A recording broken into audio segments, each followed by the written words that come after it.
Good morning. How is everyone? My name's Jason Hageland.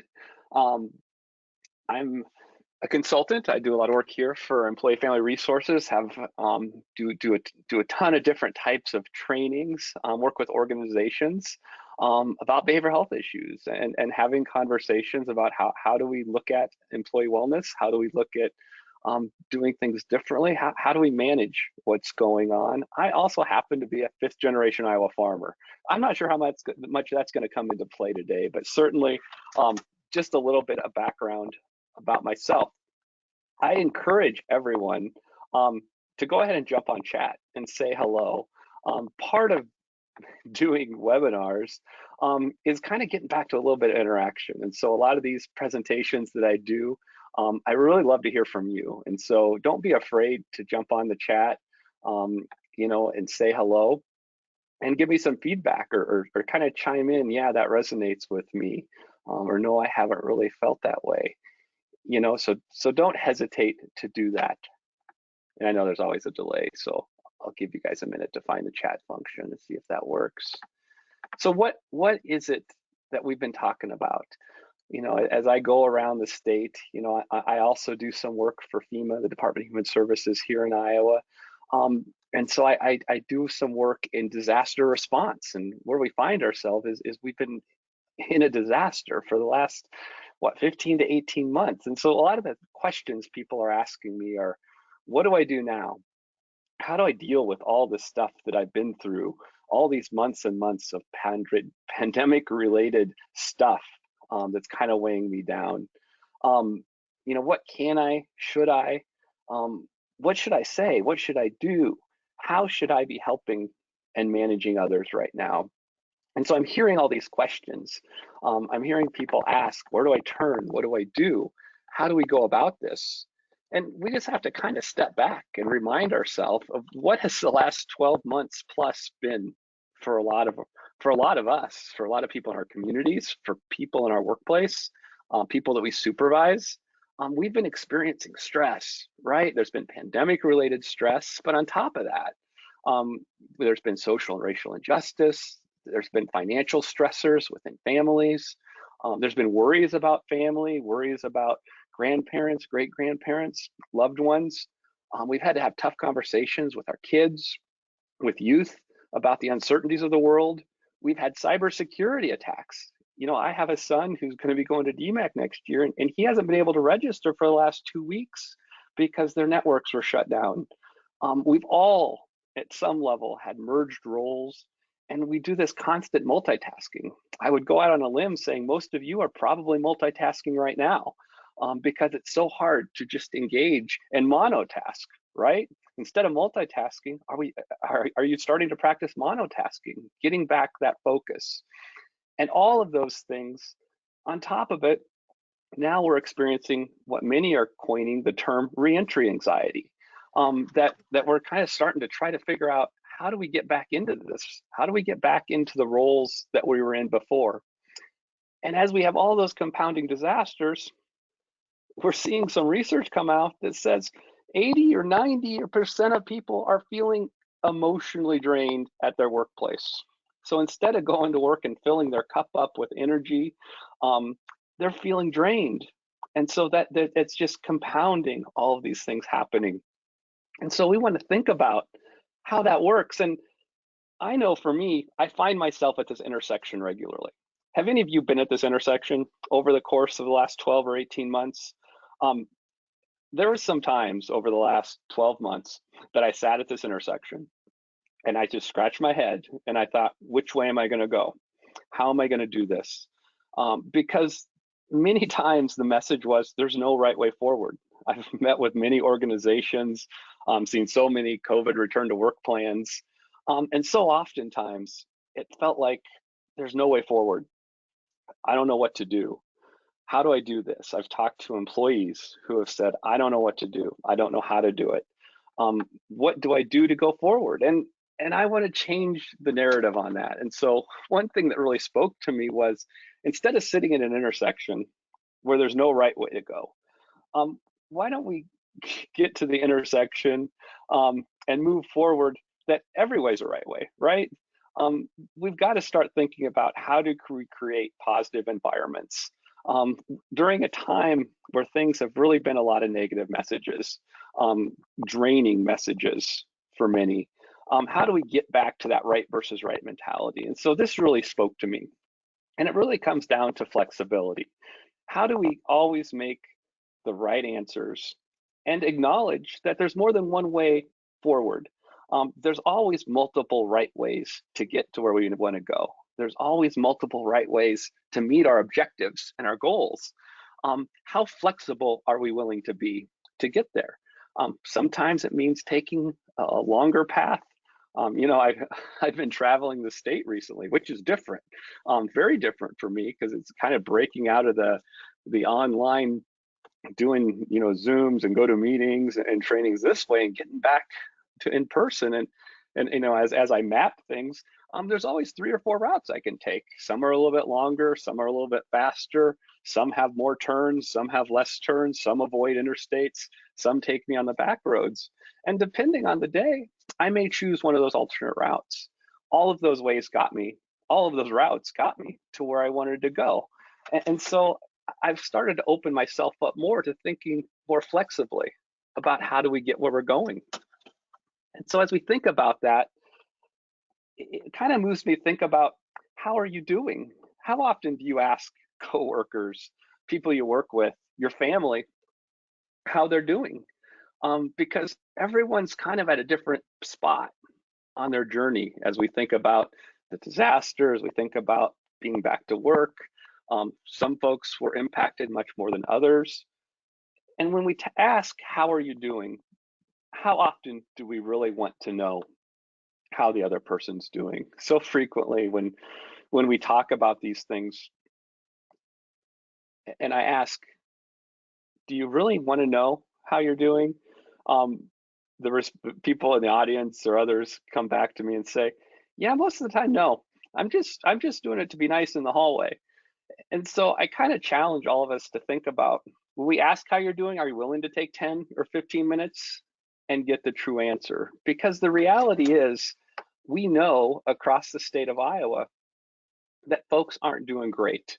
And so when we think about physical health and how we're doing, oftentimes we put it in context of being healthy, reacting injured or ill. And so we know if someone's injured or ill, we need to get them the supports that they need. And so frequently, it's harder to find and access those supports when it comes to mental health well-being or finding supports for mental health issues. And it's really important that we acknowledge people's pain and help get them connected. Just like someone who twists their ankle in the parking lot because they missed the step on the curb, we're going to immediately get them first aid and apply first aid, probably get them somewhere to get that x-rayed. But we're not always as quick to do that for someone who's experiencing emotional pain or someone who's really suffering. To put that into context, I know this is kind of a busy graph, but I'm kind of a research nerd, and I really love to look at data. And so I've been tracking since the beginning of the pandemic, and so I'm really lucky. I get the opportunity to do this work with the Department of Human Services and FEMA, and so I kind of wanted to see, how are Iowans doing? And so if you look at that top blue line, that's the number of Iowans who have experienced anxiety or depression. And so this data started being collected by the CDC and Health and Human Services at a federal level for every state and territory when the presidential disaster declaration was declared on all states and territories in the United States of America. And what you see here is at the peak in last November, almost 45% of Iowans said they were feeling anxious and depressed. The takeaway here is that over a prolonged period of time, of over the last year, over 30% of Iowans consistently have been experiencing anxiety or depression. Compare that to the baseline of December of 2019, 11% of Iowans were experiencing anxiety and depression. So that has inflated to a very large extent. So more people are feeling like this all the time over a prolonged period of time. Compare that with the red line, which is the number of people who are receiving medication or counseling in the last 4 weeks. And so I would have expected, and I just added this a few weeks ago because I realized the data was available, I would have expected that more people would be getting treatment, more people would be taking care of themselves, more people would be acknowledging the pain in their well-being and asking for help. And I was kind of surprised to see that although more people are going out and receiving counseling and support services, pre-pandemic, it was about 19% of Iowans took medication or received counseling in the last 4 weeks. And you can see that popped up here in the last 2-week reporting period, but still pretty consistent. And so I think that, what we're seeing, we're seeing increased rates of alcohol use. We're seeing increased opioid overdose deaths. We know that the need for support, the need to acknowledge emotional well-being is there, but we don't always see the supports following that. And so I think that's something to think about in your workplace, of how important is it for your employees' emotional well-being to have those supports available and accessible. It's hard to have this conversation and not be real honest about the disproportionality. And so there's lots of data out there for this. And so you can cut this in a lot of different ways. I'm just kind of showing you one that stands out to me, is really to think about the age of your workforce and who's been disproportionately impacted. And so we know by far women and young, under age 29, were disproportionately impacted by the pandemic.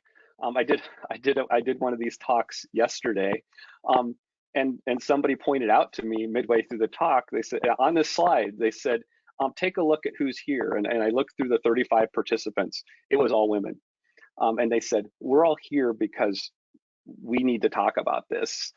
We've been impacted, and so they really made this slide come to life for me. That we're just not sharing statistics, that we're seeing that come to life in workplaces where we're doing this work. And so it's awesome when we have the ability to acknowledge that and say, okay, we understand that. What we're also seeing, and I've had some talks in organizations where the leadership, and generally the leadership is men in the 50 to 64-year-old range, can't understand what's going on with the under 30 population because they're asking for something that they've never had to provide before. And that's an emotionally healthy and supportive workplace. And so I was at one organization where there was a group of interns just saying, why aren't we talking about mental health? Why aren't we having more trainings like this? And it took about 8 months for them to call me and say, okay, can you come in and help us to understand what's happening here? And so we spent a lot of time on this slide talking about this is what the workforce, this is what the new workforce is asking for. They need you to care about them, not just their health insurance. They want to know what's available for them for their emotional well-being, what's available for them for counseling, for going to the gym, for taking care of themselves holistically. And so it's really awesome as we see organizations coming around to that and starting to understand the importance of an emotionally healthy workforce. And what we're seeing is those 18 to 29-year-olds aren't afraid to talk about it. It's the first thing on their mind when they go somewhere. And so that's been a game changer for so many places. The other thing we like to talk about is it's normal to not be okay right now. Let's just start having conversations about, we don't have to put on our smiley faces right now and pretend like nothing has happened. We kind of have people talking about, well, when are things going to get back to normal? My response is, well, what was normal? And we're never going to be able to forget about what we've all experienced for the last 12 to 18 months. It's now part of us. So it's going to get back to different. And so the more we can acknowledge that we're just getting back to different, probably the more healthy the conversation can be moving forward. So as we go back to work and we acknowledge all of this pain and we acknowledge what we've done, we have to keep in the back of our mind that for some, this has been trauma. There was an event, it was experienced, and it has effects on the person's psychological, social, and spiritual life. That's what trauma is. And so it's okay to think about this in the terms that it is. It's okay to talk about this in the terms that it is, and acknowledge that pain in ways that we can understand. And we know the prevalence of trauma was pretty high prior to the compounding disasters and stressors that people have been experiencing for a prolonged amount of time. So we only know that increases the likelihood of there being functional issues and concerns for people's emotional well-being moving forward, which in turn for you means that how are you managing this in the workplace? How are you helping people so that they can be supported and be the best they can be all the time? We know those common signs, right? We've seen the signs of what should we be looking for. We've all probably, I know I've experienced some of these things sitting at my desk at home over the course of the last 12 months of kind of just zoning in and out, that presenteeism. Um, it's been difficult at times, and so how do you identify, considering what we've all been through in the workplace? And so, those signs are still there. We still need to be in tune with them, but we need to recognize that today that some of these things are going to be present more than not. Addressing mental health in the workplace, and that's kind of been my soapbox, right? In order to get people to their full potential, we have to focus on the stigma piece. And so the more we talk about it, the more we provide mental health literacy in the workplace, the more we talk about the importance of emotional health at the same level as we talk about physical health, helps us to reduce that stigma, helps us to not make it that taboo subject that no one's willing to talk about. The more we talk about it, the more we can promote early intervention. So the earlier we can promote an EAP program, the earlier we can get someone into that program and acknowledge and support them, then the less likely it is to have a negative impact on their work, their workload, their ability to connect with coworkers, their ability to be a contributor at the workplace. And if you have a positive brand image, you're going to attract and retain talent. So we talk about that young workforce pool that has an expectation for emotional wellness. If you're considered an employer of choice because you care about your workers and you take that extra step toward their emotional wellness, then you're probably going to be more likely to attract or retain really good talent. I've had so many conversations over the past couple of weeks with young people, with college students, and they're really struggling right now. And so as you think about interns, as you think about those kids coming out of college who've been through the last year and a half, for example, I've talked with several freshmen that are going to be sophomores this year at some universities across the state, and they've told me that their freshman year was horrible. That it was nothing that they dreamed it would be, and that they're really down, that they're really down on themselves, they're really down on returning to school, they're really down on what their career aspirations are going to be. So this is not something that we just hit a reset button and we go back. There's going to be some long-lasting effects as we look to the future based upon what we know of the pandemic so far.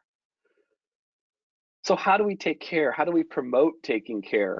What can you do at the workplace? How can you do a better job of checking in with others? How can you keep the communication channels open and open up that opportunity for dialogue and facilitate trainings about emotional well-being, about self-care, about guiding and helping staff to manage stress, about helping to manage workloads, adjusting that scheduling that makes sense. I've seen so many struggles and been hearing about so many struggles of folks of how do we manage in person? How do we manage hybrid? How do our staff who may be, required staff and be in office, how do they deal with other folks that they have to interact with regularly who may be hybrid and somewhere else? And how do they feel about that? When there's coworkers or colleagues that no longer are doing the same job they did prior to the pandemic. And so all of these things are happening and kind of rattling around in people's heads, trying to kind of wrap their head and figure out what's going on. I actually spent some time with a gentleman, 2 nights ago. I was in Eastern Iowa doing some work, and it'd been the first time in a long time that I was working out of a hotel room. And so I was relearning myself of, okay, it's been a while since I've been working on the road. And of course, at one point I realized I needed paper clips because I was getting together the materials, of course, the night before the big meeting I had. And so I go to the business center, and of course there's no paper clips there. Everything's cleaned for my safety. So I go to the front desk and I'm like, can I borrow 4 paper clips? And so they're looking for paper clips because they didn't have any paper clips either. And the guy behind me, I apologized to because I was keeping him held up from checking in. And so we started talking about his work, and he told me that he goes, "Are we ever going to get back to normal?" Because I'd apologize because I'm relearning how to do work on the road. And he said, "Yeah, my employer just called me yesterday and said that I'll be working from home forever." And I said, "How do you feel about that?" And he said, "I don't know. I like working from home, but I miss the people." And so that's a lot of what we're hearing, that social engagement is different now. It's also really hard to do trainings like this because I can't see you. And so it just changes things. And so we just have to acknowledge all of those differences and how can we do a better job moving forward. I couldn't do a talk about self-care and managing wellness, if we don't talk about boundaries, and setting boundaries, and having a quote from Brene Brown, because one of the things that we can do is acknowledge and support our staff in setting boundaries. We need to support our staff in saying, I'm only going to work 40 hours this week because I have something really important I want to do this weekend, and I need to have my energy to be able to go and spend that time with my family. I was on a meeting yesterday with a senior leader of an organization, and he was very stressed out. And so some of the staff said, "What are you doing to take care of yourself? What are you going to do this weekend?" And he said, "I'm going to work all weekend." And some of the staff said, "That's not healthy. You need a break." And so, it tells us something about the pressures and the expectations we put on ourselves. And sometimes, as leaders in organizations, we need to make sure that staff are taking care of themselves. And I especially like the 8 domains of wellness. You can look this up online, but we need to be promoting in all of our staff and our families and everyone around us to take care of themselves. And it's about looking at all the domains of their life: their spiritual, their physical, their social, their occupational, their environmental, their financial health. All of these things are important, right? And all of those things occur when someone's emotionally okay, because then they can put together all of those other things. Once we start fragmenting ourselves in any one of these 8 areas of wellness, we're not going to reach our maximum capacity and ability, especially our capacity and ability to be productive in the workplace. And so remember that we need to be focusing on resilience. How do we build ourselves up to protect us from those times that we're going to have to do extra? We want to protect ourselves from burning out, from that emotional exhaustion that can come along, from that compassion fatigue that occurs for our healthcare workers and our first responders. And think about, what are we doing to kind of build up that resilience around our staff in everything that they do. And so think about, how do you build connections, and how do you build connections in non-traditional ways? We've been trying to be creative and build connections by Zoom and virtually, and some of us are just done with all that stuff, right? But there's still going to be folks who are remote, who are maybe the people that we serve. It could be our clients. That we still need to connect with differently. It's not, we may not go back to going to the big trade shows we used to go to. And so how do we think about building connections differently moving forward? Fostering wellness in every aspect of our workplace and our communities, helping our staff to find purpose in what they do, engaging everyone around the mission of what you do. And how do we embrace the changes that have occurred, those silver linings, right? And at the end of the day, how do we make it okay to ask for help? That we don't have to go this alone, that we need to support each other when others ask for help, and make it safe and okay to ask for help, because that's a big part of an emotionally safe workplace. If we think about it like the invisible suitcase, that everyone is carrying one, but none of us know what's inside. how does that help us to acknowledge that everyone's carrying probably a little bit more in their suitcase after the last 18 months than they were prior? And so are we being as patient with others as we could be? Is our suitcase getting in the way of being patient with others? This is like nothing we've ever experienced. I don't think anyone was around during the pandemic, the Spanish flu in 1918. There was also, I do some history, I've looked at some history. In Boone County, Iowa, there was the Spanish flu and a huge windstorm that went through in 1918, much like we saw in Eastern Iowa in 2020, right? But none of us experienced that. And so this is the first time we've experienced these compounding disasters and stressors in our lifetime. Think about how we can offer support. How can we help others who are stressed, and what are new approaches we can use to do that? How do we rethink our approach in what we do in supporting others? Part of where we're at in the disaster is acknowledging grief.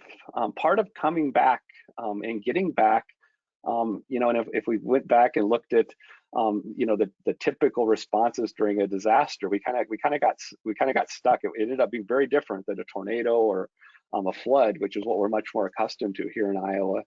But part of where we're at is at the rebuilding phase. And while we're in the rebuilding phase, that's when we start to grieve all of the things that we lost and all the changes that occurred. And so one of the things that's happening right now is, for the first time in 12 to 18 months, folks aren't just surviving. They're starting to step back, kind of try to find that routine, and then they're going to start experiencing emotion. And so we're seeing a lot of that emotion being experienced because people have just been really surviving for the last 12 or 18 months. So it's really important right now to acknowledge that grief and make it okay to talk about it, because this is when people need to be talking about it. This is typically during a disaster when it's time to start talking about it and grieving everything that happened. And this disaster has been so prolonged and so drawn out. It's really changed. We have to reframe how we respond and reframe how we move forward after an event.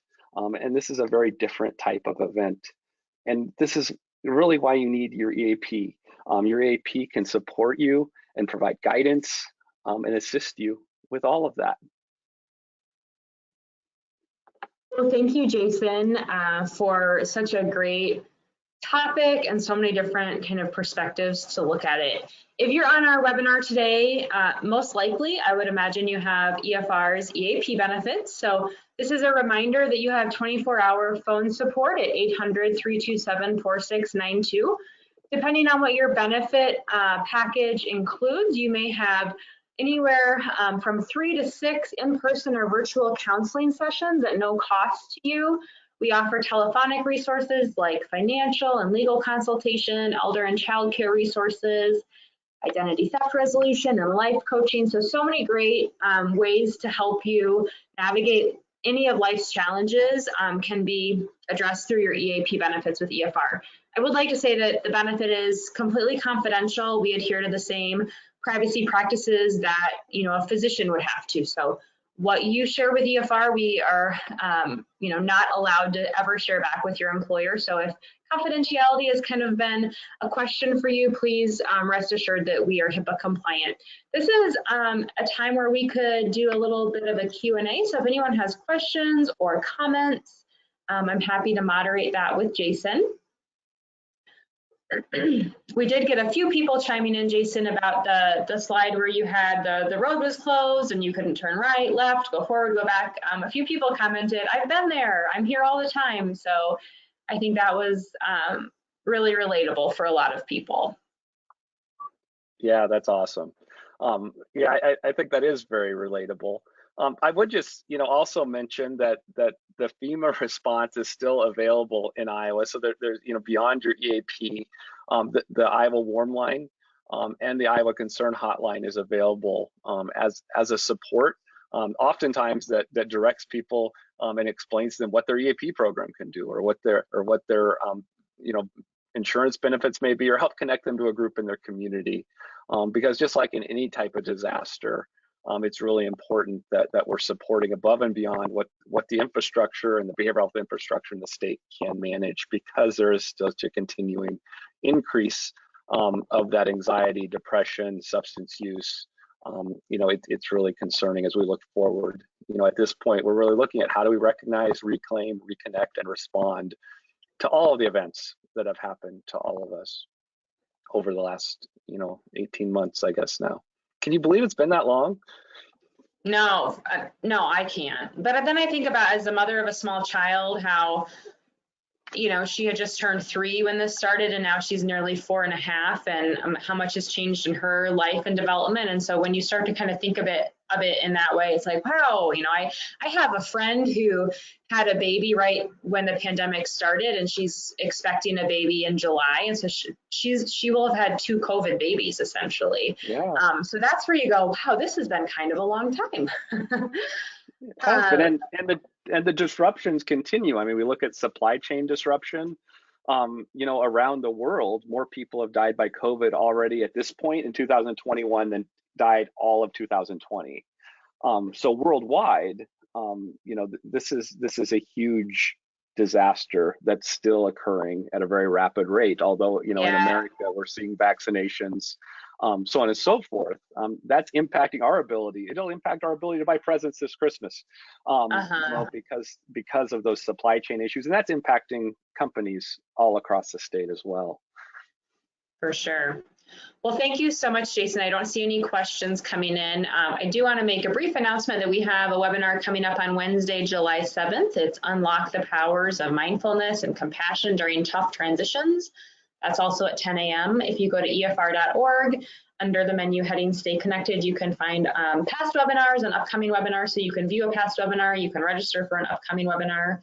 And then Jason will be back with us about exactly 2 months from now. So August 26th, he's going to be presenting on Welcome Back, Kind of, the age of starting over. So I look forward to hearing from you again in a couple of months, Jason. And let me see, we have people saying thank you. So thank you, Jason. Your attendees are also very appreciative of your knowledge and time with us today. Make it a great one. Thank you. Goodbye. Bye-bye.